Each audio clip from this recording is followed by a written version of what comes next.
panindigan. Isang salitang madaling banggitin, ngunit hindi madaling panindigan. Sa mundong puno ng ingay at alinlangan, sino ang handang tumayo? Kami ang mga kabataang may panindigan. Mahal natin ang ating bayan. Ngunit paano natin mapapatunayan?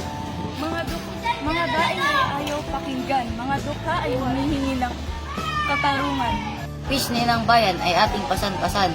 Kahit humiyaw ay pipiliting lumaban. Dugo at pawis ating ilalaan. Adikaing makamit ang magandang kinabukasan. Ikaw, oo ikaw, bilang kabataang Pilipino, ano ang magagawa mo? Magulang natin nagsasakripisyo. Maibigay lang iyong gusto. Magulang, guro at kaibigan, sila ang ating karamay. Sa matuwid na landas, sila ang ating kaagapay. Sa gitna ng dilim, sila ang ating gabay. Aakayin sa anumang hamon ng buhay. Manindigan na may pag-asang matatagumpay, kabataan ay ang pag-asang tunay.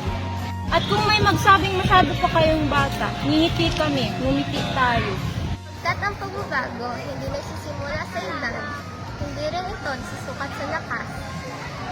Nagsisimula ito sa panindigan.